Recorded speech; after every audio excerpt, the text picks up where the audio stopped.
Bonsoir à tous les amis et bienvenue dans cette nouvelle vidéo. Aujourd'hui on va faire quelque chose de différent.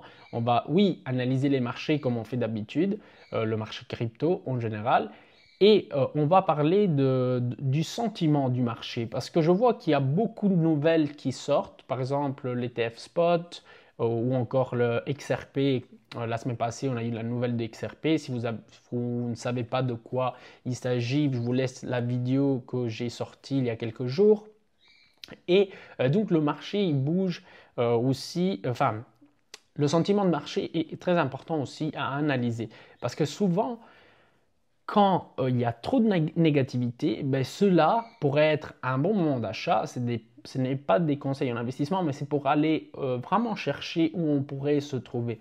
Et puis, par exemple, il y a des nouvelles négatives qui sortent. Par exemple, comme on a eu le truc de Luna qui fait faillite ou encore FTX qui fait faillite alors que Bitcoin il n'était pas dedans. Enfin en fait c'est pas ça les fondamentaux du Bitcoin, mais ça a impacté également pour le prix et donc ça c'est des trucs négatifs que font éteindre le sentiment, la participation dans le marché. Tout le monde abandonne. Et ça généralement c'est les moments où il faudrait s'y intéresser parce qu'on a les mêmes choses, donc les mêmes fondamentaux avec des prix plus bas. Et aussi, il y a le côté opposé. Donc, en bull market, généralement, il n'y a que des nouvelles positives, comme par exemple l'ETF Spot, Bitcoin qui accepte, Tesla qui accepte les Bitcoins. Dernièrement, on a eu la nouvelle de XRP, qu'on va en parler un petit peu aussi. Et donc voilà, analysez un petit peu le sentiment parce que j'ai l'impression qu'il y a trop de bonnes nouvelles et que pourrait être, je ne dis pas que ça l'est, mais pourrait être un piège effectivement. Mais passons tout de suite au graphique. Commençons tout de suite par le Bitcoin qui nous chute en direct. Voilà, ça ne change pas énormément la structure. On avait déjà regardé, enfin on connaît très bien les niveaux clés, donc support et résistance, en vert les supports, en rouge les résistances.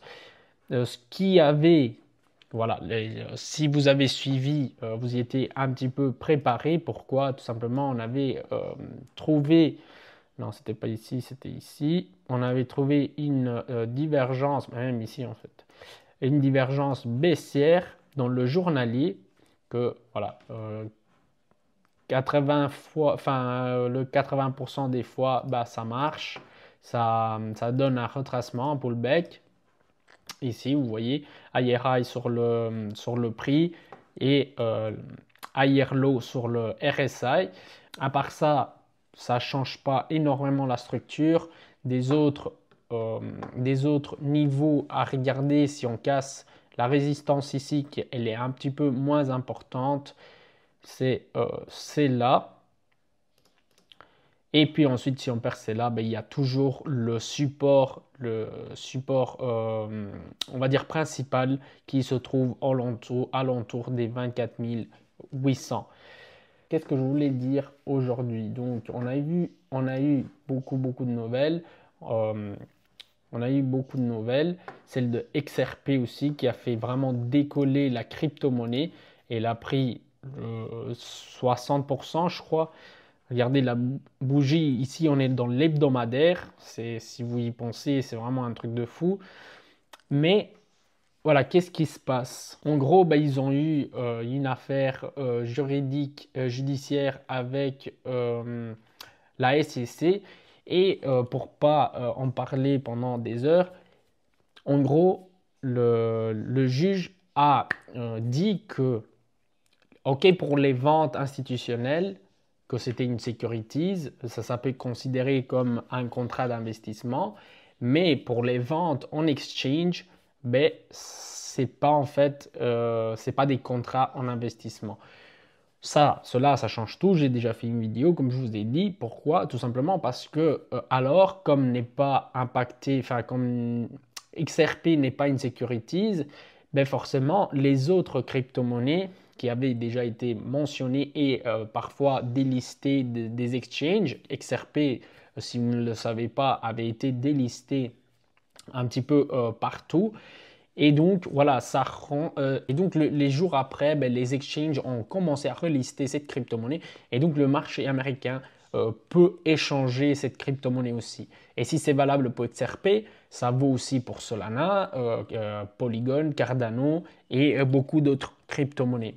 Il y a les crypto-monnaies comme les crypto-monnaies liées aux exchanges, par exemple BNB ou Nexo, des trucs comme ça, qu'on ne sait pas encore, on n'est pas encore sûr de ça parce que effectivement, ça pourrait être une securities vu que quand j'investis sur BNB, c'est pas pour rien, c'est que je crois dans le projet de Binance, enfin je crois sur Binance et donc voilà, c'est un peu différent. Pour l'instant, il n'y a pas vraiment de règles, mais si on regarde de ce côté-là, ben, forcément, ça a un impact différent sur certaines crypto-monnaies.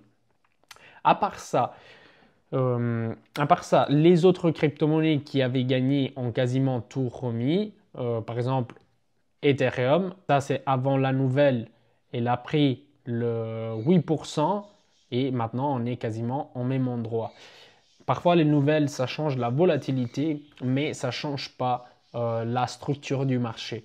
On voit ça à chaque fois quand il y a le FOMC ou quand il y a le CPI, que voilà, ça augmente juste la volatilité, ils prennent de la liquidité en haut et en bas, et pour finir, ça retourne où il était. Total Market Cap aussi. Ouais, on avait dit dans la dernière vidéo que j'avais fait qu'il y avait un tête-épaule, que c'était possible qu'on aille toucher 1 trillion 7. Puis la nouvelle de XRP a fait décoller aussi la crypto market cap. Mais voilà, on est en train de retourner où on était. Pourquoi je vous dis ça? Parce que sûrement il y a eu des gens qui sont rentrés en FOMO, qui ont acheté et tout ça. Donc faites vraiment très attention à ça. Euh, je vais vous montrer ça, c'est le Fair and Greed Index. Donc c'est un indicateur voilà, qui indique le sentiment dans le marché. Pour l'instant, on est dans l'avidité. Et quand il y a de l'avidité sur les marchés, souvent, ça se finit pas très très bien. Puis, c'est pas dit parce qu'en bull market, ça peut durer pendant des mois, voire des années. Mais en tout cas, là, je ne crois pas qu'on est dans un bull market, surtout pour les altcoins, que si vous vous rappelez, si vous avez regardé la vidéo là, en fait, j'avais dit que ça pouvait être intéressant de commencer à regarder les cryptos. Euh, on a eu quelques cryptos qui a fait des bons résultats. Par exemple, Solana, pour l'instant, elle n'est pas mal mise, on va dire. Regardez ici, du bottom, on a fait plus 100%, même plus. Ouais, du bottom, on a fait 150%. Il y a aussi Ave en ce moment, elle a une price action assez intéressante. Regardez, du bottom, on est à quasiment 90%. Et voilà, il y a eu des altcoins qui ont fait des bons rendements. Il faut toujours avoir une stratégie, donc ne rentrez jamais en FOMO. Pourquoi? Parce qu'il y a eu une nouvelle qui est sortie. Parce qu'à chaque fois, c'est toujours la même chose. Si vous regardez le graphique de XRP, là, on ne sait pas ce qui va se passer, à part que la cause, en fait, n'ont pas gagné définitivement. Ça, c'est les mots du juge. Maintenant, la SEC, enfin, voilà, c'est encore ouvert. On ne sait pas ce qui va sortir. On va dire que c'est une victoire à moitié. On va voir ce qui va arriver. Regardez les gens qui ont acheté ici en FOMO parce que on aurait dit que ça allait arriver aux ATH. Ben, ils sont tous en train de perdre déjà le 25%. Donc, on fait bien les choses. Regardez vite fait l'open interest qui est en construction malgré la chute qu'on est en train d'avoir. Attendez, je refresh la page.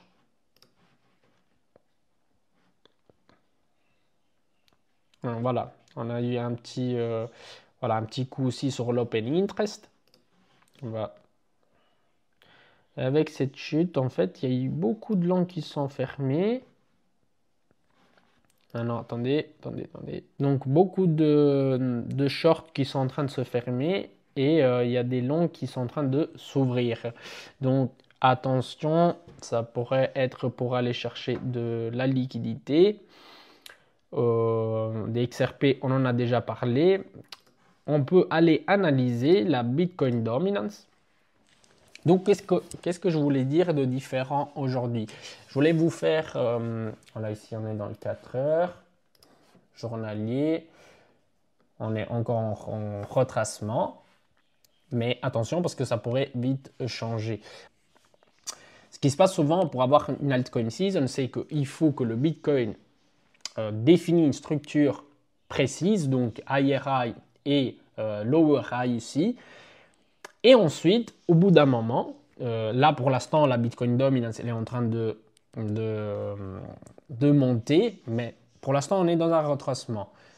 Il faut regarder à ça, c'est très intéressant parce que ça pourrait changer. Du moment où ça va changer, ben, une partie du capital qui est sur le Bitcoin va être transférée aux altcoins.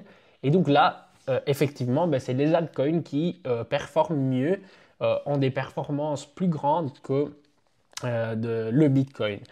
On a déjà vu ça en 2021, en 2017-18. Et donc, voilà, il faut regarder ces paramètres à chaque fois, chaque jour, pour voir quand ça change et être prêt, être là, prêt pour soit éventuelle position spéculative, soit de commencer à regarder quelques crypto-monnaies pour voilà, mettre une partie du capital. Attention, ne faites pas en ligne, ça c'est pas en tout cas des conseils en investissement, mais il faut toujours faire ça avec intelligence, enfin ne pas être, enfin être objectif, parce que pour l'instant, les altcoins, c'est du Bitcoin en effet de levier. Quand le Bitcoin il monte, pour l'instant, il ne performe pas autant, souvent, mais quand le Bitcoin perd, ben, il perd encore plus. S'il y a ça, on va rajouter de l'effet de levier. Bah, les amis, en fait, c'est comme aller au casino. Donc, toujours avoir une stratégie pour vous dire, je me suis inscrit à une académie, je voulais le faire depuis longtemps et c'est pour coder et voilà, pour apprendre à coder sur Python, pour PineScript, TradingView et tout ça, pour que je puisse créer mes propres stratégies et les mettre en place directement avec un bot, un trading system. Et donc, ouais, je vais toujours régler les paramètres et tout, mais c'est pas la même chose parce que pour l'instant, avec la chaîne YouTube et tout, ça me prend un petit peu de temps. Donc, si vous voulez, abonnez-vous si ça vous intéresse ce genre de contenu. Je pourrais l'apporter aussi sur la chaîne dès que j'ai fini l'académie, on va dire. Et peut-être créer des stratégies ensemble et des trucs comme ça. Mais la question est la suivante. Est-ce que ça pourrait être un piège, tout ça? Parce que, comme j'ai dit au début, le sentiment et tout, il n'y a que des bonnes nouvelles pour l'instant. Et ça fait penser en fait qu'on est au top d'un bull market, même que ça ne l'est pas forcément. Si vous voulez, ce qu'on voit des graphiques, c'est tout simplement une structure qui est en train de perdre l'élan. Je pourrais me tromper, mais en tout cas, je l'ai dit, pour moi, le mieux qu'on puisse faire pour l'instant, c'est de latéraliser dans ce range qui va des 30 à 25 000. Là, si on veut regarder à tout de suite, même que plus on veut regarder à court terme, plus difficile c'est. À long terme, on sait, on s'imagine tous, si on est ici, c'est parce qu'on croit que le Bitcoin va augmenter. C'est pas parce qu'on croit que ça va descendre. Non, à long terme, c'est sûr. Mais pour l'instant, avec les données macroéconomiques, parce qu'après connaître tout ça, ça aide justement à avoir une vue globale sur tout ce qui se passe. Pour que le Bitcoin fasse des autres ATH, il faut une politique monétaire forcément un peu plus, enfin pas une politique monétaire restreinte, politique monétaire expansive. Voilà, ils impriment de l'argent, il y a plus d'argent en circulation et voilà, l'argent vient transférer sur les marchés financiers et c'est comme ça que ça fait c'est comme ça que les assets montent aussi. Si on veut regarder les Fred Total Asset, donc ça c'était 2020-2021 où il y a eu le bull market. Ensuite, ils ont arrêté, enfin il y a eu le Covid, et pour faire repartir, enfin pour faire démarrer l'économie, ils ont imprimé énormément d'argent. Qu'est-ce qui s'est passé? Ensuite, encore une fois, ils ont commencé, enfin il y a eu une petite contraction, et puis ça a commencé à redémarrer, enfin démarrer, donc encore de l'argent qui sortait et de l'argent qui était renversé dans l'économie à travers des bonus. Donc je ne sais pas si vous vous rappelez, il y a eu plein de bonus pendant le Covid. Et ensuite, en 2022, après le top du bull market, ben, qu'est-ce qui s'est passé? Ils ont commencé à enlever de l'argent de l'économie. Et ça fait que ben, les gens vendent les assets parce qu'il y a moins de liquidité. Obtenir un crédit est plus, comment on dit, plus difficile. Et plus difficile. Et ensuite, ça c'était pendant la période qu'il y a eu des crises, enfin des trucs dans les banques. Ça fait pas longtemps, ça fait pas énormément de temps.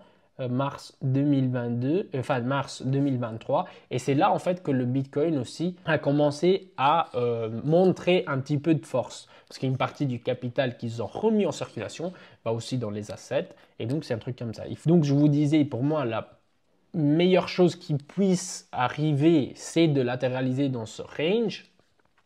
Et sinon, bah, en fait, ça va être un peu plus compliqué. Si on descend en dessous de 25 000, ben là, ça va être un petit peu compliqué, je vous dis la vérité.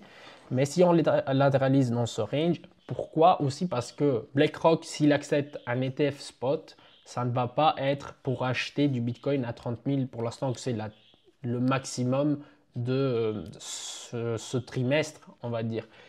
Ils vont manipuler le marché et à court terme, ça va en fait faire descendre le prix pour le temps qu'ils accumulent. En tout cas, quand les institutions veulent acheter quelque chose, ne le font pas ici au maximum du prix. En plus, on a le FOMC dans 8 jours, donc quasiment c'est pricé à 97% une augmentation de 25 points base. Et ensuite, à voir ce qui va arriver. Il pourrait même arrêter, faire une pause. Mais voilà, donc les amis, il y a beaucoup de choses à regarder. Faites attention toujours, ne rentrez pas à marché juste parce qu'il y a une nouvelle positive, parce que ça, ce n'est pas une stratégie. On est ici pour comprendre ensemble. Laissez un like si ce genre de contenu vous plaît. N'hésitez pas à laisser un commentaire, des feedbacks. Peut-être que je pourrais améliorer des choses. Je suis encore au début, donc il y a plein de choses à revoir. Et abonnez-vous si vous ne l'avez pas encore fait. Qu'est-ce que vous attendez? Je vous souhaite une très belle soirée et je vous dis à la prochaine.